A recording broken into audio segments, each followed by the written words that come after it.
ចាសួស្តីពុកម៉ែបងប្អូនទាំងអស់គ្នាថ្ងៃនេះដែរនេះខ្ញុំសូមធ្វើការបង្ហាញពីប្រភេទរទេះសម្រាប់លក់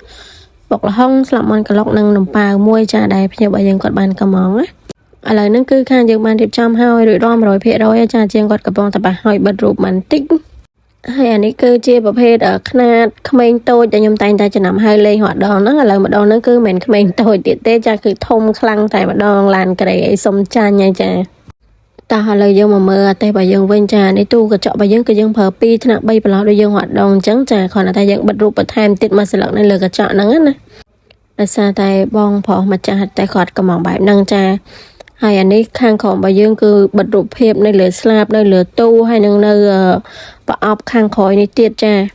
ព្រោះដោយសារបើយើងគ្រាន់តែដាក់បាំងទៅវាកដាលវាពេកវាអត់ស្អាតអញ្ចឹងណាហើយអានេះគឺឡាំងសឹងចំហុយនំប៉ាវរបស់គាត់ខាងក្រោយនឹងដែរក៏យើងមានទ្វារបិទបើកឲ្យគាត់សម្រាប់ដាក់ខ្ជុងដាក់អីដែរចាហើយខាងនេះក៏យើងអាចបើកដាក់អីវ៉ាន់ដាក់អីបានដូចគ្នាចាចាក់សោបានទៀតណាហើយអានេះគឺជាប្រអប់សម្រាប់ដាក់ឆ្នាំងស្លាប់មន់ក្លុករបស់គាត់ជាងក៏ដាក់រូបភាពពីលើនេះខ្ញុំភ្លេចចាប់អារម្មណ៍ដែរអញ្ចឹងនេះឆ្នាំងហ្នឹងគឺយើងមានចក្រាន KB5 មួយដូចគ្នាប៉ុន្តែចក្រាន KB5 ហ្នឹងបែរទៅខាងក្រោយម៉ូតូព្រោះដោយសារកន្លែងហ្នឹងគាត់ត្រូវការក្លុកស្លាប់មន់ពងស្លាប់មន់របស់គាត់អញ្ចឹងគាត់ត្រូវបែរទៅខាងក្រោយម៉ូតូស្រួលគាត់ងាកខ្លួនមកគាត់បិទតែម្ដងអញ្ចឹងណាបិទបើកបានវានៅជិតខ្លួនឥ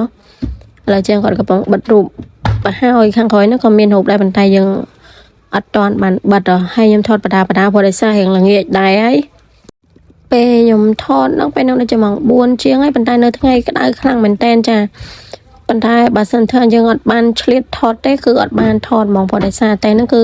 ភ្ញៀវរបស់យើងគាត់នៅខាងប្រវត្តិហើយម៉ោង4ហើយគាត់បិទរូបបិទអីហើយគឺគាត់បញ្ញាប់ចេញទៅតែម្ដងអញ្ចឹងណាហើយអតេនេះដែរគឺជាអតេទី4ទី5ហើយចាដែរភ្ញៀវរបស់យើងខាងប្រវត្តិគាត់បានកំងណាគាត់មានកូនចៅឈរលក់អញ្ចឹងទៅកូនគាត់បកាតផងកូនប្រសាផងនិយាយទៅគាត់កាត់អតេឲ្យម្នាក់មួយតែម្ដងចាតោះឥឡូវយើងមកមើលអតេរបស់យើងវិញចាខាងលើគឺយើងមានតនើមានអីដាក់អីវ៉ាន់ដូចយើងរហដងឥឡូវយើងទៅមើលខាងមុខបន្តិចទៀតចាខាងមុខនេះគឺយើងមានកាងមានអីដាក់ធុងតកកដូចយើងរហដងខាងក្នុងបិទបើកដាក់អីវ៉ាន់ចាក់សោបានចាហើយក៏មានជើងធុងហ្គា15គីឡូមួយនៅខាងមុខផងដែរចាអញ្ចឹងសម្រាប់ពុកម៉ែបងប្អូនដែលគាត់មានតម្រូវការមិនថាលក្ខណៈប្រភេទអតេកំងបែបហ្នឹងឬក៏លក្ខណៈប្រភេទអតេកំងអីផ្សេងហ្នឹងគឺអាចធ្វើការកំងបានចាតាមរយៈ page នេះផ្ទាល់ឬក៏តាមរយៈលេខទូរស័ព្ទដៃរបស់ខ្ញុំ3ខ្សែនៅក្នុង page នឹងបានចា